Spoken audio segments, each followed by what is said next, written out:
একজন বেকার লোক বা অল্প ইনকামের লোক, তাকে নিয়ে ঠাট্টা বিদ্রূপ করা এটা মানসিকভাবে বেকার লোকের কাজ। কারণ একজন বেকার আছে, সে তো আপনার খাচ্ছে না, সে তো আপনার পচছে না, তাকে নিয়ে কথা বলার রাইট কে দিয়েছে বলুন? তার জীবন সে ভয়ানকভাবে যাপন করছে, আর আপনি সেটা দেখে খুব হাসাহাসি করছেন, অট্টহাসি করছেন, ওর কাছে তার গর্বাদির কথা বলে বেড়াচ্ছেন। এটা কি আসলে ভালো মানুষের কাজ? আপনি ভালো জব করছেন, করুন না।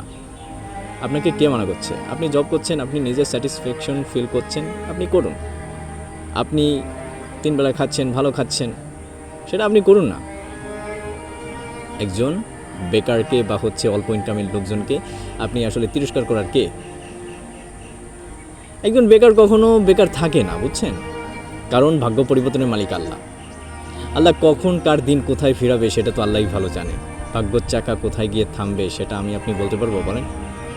হুদাই তার বেকারত্বের সময় বা অল্প ইনকামের সময় উল্টাপাল্টা হুদাই ঠাট্টা বিদ্রুপ করে অহেতুক হাসাহাসি কথাবার্তা বলে শুধু শুধু ভিলেন হলাম, আর কিছুই না।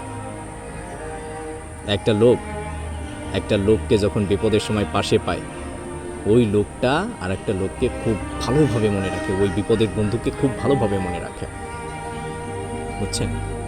এই জন্য সম্ভব হলে এই বেকারত্বের সময় বা অল্প ইনকামের সময় তাকে সাপোর্ট করুন, যেভাবেই হোক আপনার যা সামর্থ্য আছে সাপোর্ট করুন, ক্ষতি করেন না। এই যে অহেতুক উল্টাপাল্টা ঠাট্টা বিদ্রুপ করা, এগুলো একটা ক্ষতি, মানসিকভাবে তাকে আসলে বিভ্রান্ত করা।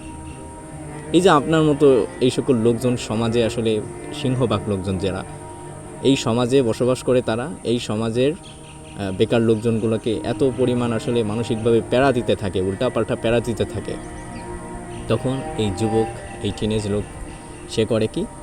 একটা ভুল সিদ্ধান্ত নিয়ে ফেলে। আপনি তো তাকে নষ্ট করছেন। কেউ আপনিভাবে উল্টাপাল্টা হয় না, বুঝছেন? আপনিভাবে উল্টাপাল্টা হয় না, তার ব্যাকগ্রাউন্ডে দেখবেন কোনো না কোনো পরিস্থিতি আছে। সম্ভব হলে কোনো একটা বেকার বা অল্প ইনকামের লোকজন তার পাশে থাকুন, দেখবেন একটা ব্যক্তি সফল হলে সেও আপনাকে সারা জীবন মনে রাখবে। এই যে দেখতে পাচ্ছেন না, বর্তমান যারা উদ্যোক্তা, বিভিন্ন ইউটিউবার, বিজনেসম্যান, কে কোনভাবে সফল হয়ে যাচ্ছে, কার ভাগ্যের চাকা আল্লাহ কোনভাবে ঘুরিয়ে দিয়েছে, সেটা আমি আপনি কখনো বলতে পারছি না। 2 দিন আগে যাকে দেখলাম যে সে খুব কষ্ট করছে, খুব অর্থকষ্টে ছিল, আজকে সে সমাজে এত ভালো পজিশনে আছে, তাকে দেখে আপনার হিংসে হচ্ছে, আপনি তার ধারে কাছেও নেই।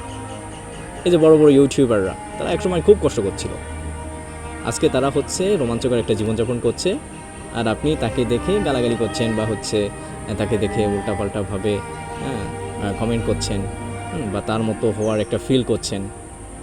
কিন্তু আপনার মতো ওই সমাজের লোকজন একসময় তাকে খুব তিরস্কার করেছে, খুব ভয়ানকভাবে তাকে পেইন দিয়েছে, তার বেকারত্বর অনেক খোঁটা দিয়েছে।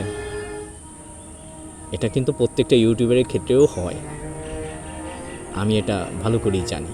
এমন কোনো ইউটিউবাররা বলতে পারবে না যে তার বাস্তবতা ভালো ছিল, একসময় তার খুব খারাপ পরিস্থিতি ছিল। আজকে যারা সফল ইউটিউবার, তারা খুব ভালো পজিশনে আছে। আর দেখবেন এই যে বর্তমান যে সফল লোকজন, বড় বড় ইন্ডাস্ট্রিয়ালিস্ট, তাদের একসময় খুব কঠিন পরিস্থিতি ছিল, এত খারাপ পরিস্থিতি ছিল, তাদের পরিস্থিতির কথা আমরা আসলে শুনলে কান্না চলে আসে।